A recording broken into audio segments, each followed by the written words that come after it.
더불어민주당 이재명 대표가 비명계 인사를 순차적으로 만나며 통합 행보를 이어가고 있죠.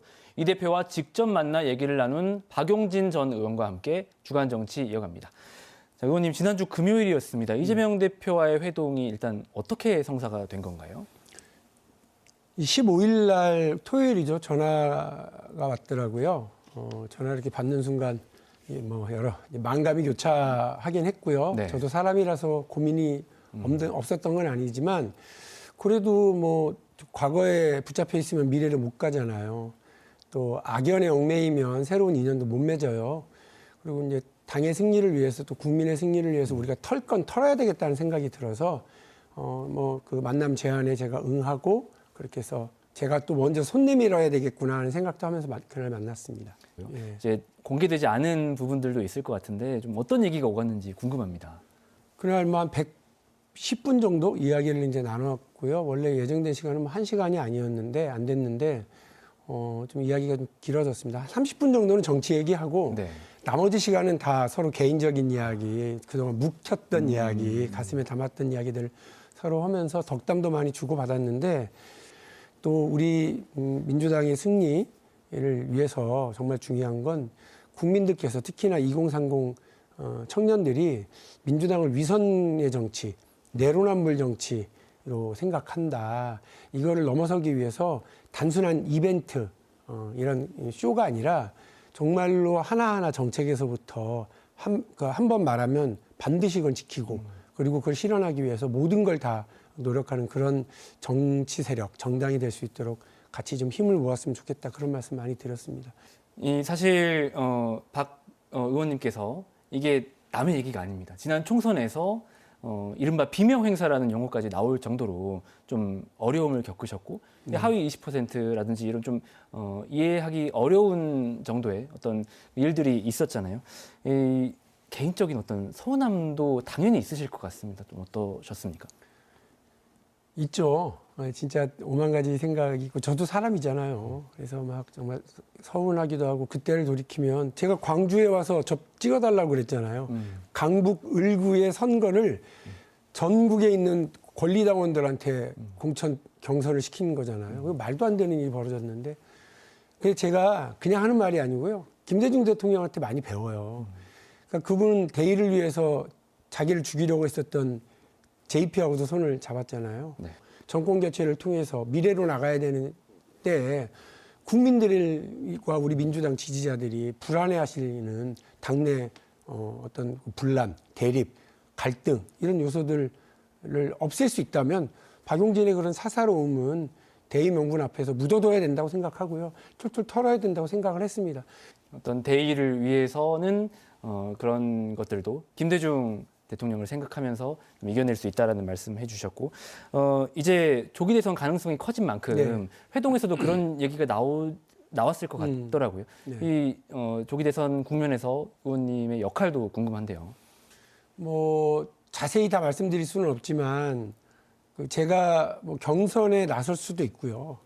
또 만일에 뭐 후보가 정해지면 그 후보가 누구든 간에 그야말로 분골쇄신해야 되지 않겠냐 이런 생각을 합니다. 그게 국민의 선택을 민주당이 받도록 하는 일이라고 생각하거든요.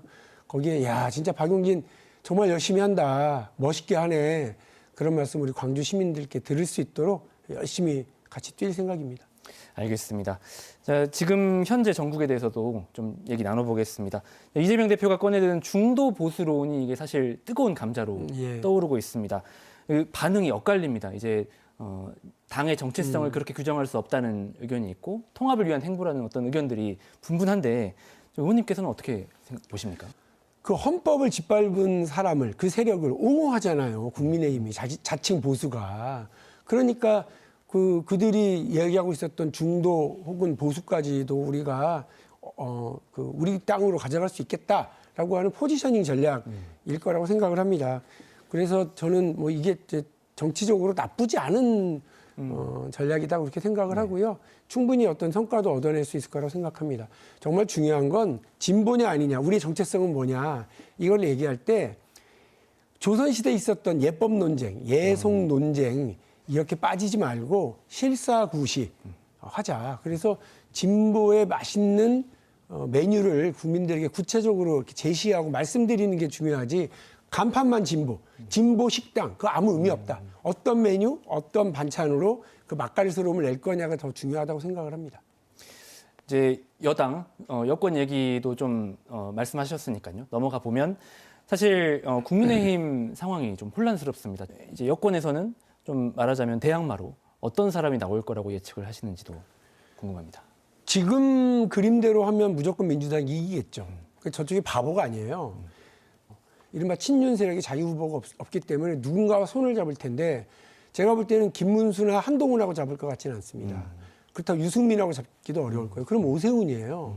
그 오세훈 정도와 손을 잡고 친윤 세력이 대선으로 그 어떤 포지셔닝을 달리한다. 그럼 민주당은 그러면 그런 걸 예상하고 어떤 걸 준비해야 되고 어떤 인물을 내세워야 되고 어떤 인물들을 포진시켜야 되느냐. 이 부분에 대한 고민까지 있어야 될 거라고 봅니다. 민주당 입장에서의 어떤 그 국면 분석 해주셨고 이런 가운데 지금 눈길을 모으는 게 이재명 대표와 권성동 원내대표의 공개 토론회 이게 급물살을 좀 타고 있습니다. 이제 실제 성사 여부는 좀 지켜봐야 되겠지만 좀 이게 어떤 공개 토론회가 되면 분명히 눈길을 모을 것 같습니다. 어떻게 예측하십니까? 그러니까 이런 지점입니다. 지금 이 양반들이 공개 토론회 할 때입니까? 윤석열 구출하러 가야지. 그동안 하던 행보로 봐서는.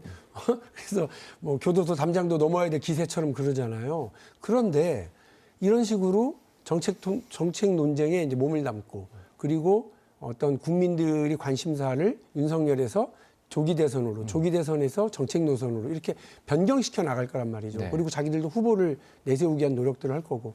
그렇게 되면 민주당이 지금은 혼자 놀고 있는 이른바 중도 확장이라고 하는 놀이터가 저쪽에서도 밀고 들어올 가능성이 높은 거죠.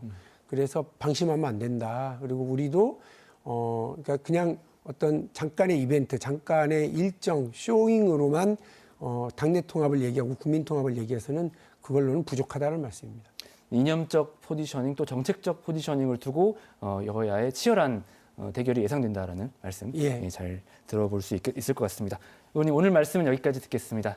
지금까지 박용진 전 의원과 함께했습니다. 의원님 고맙습니다. 네, 감사합니다.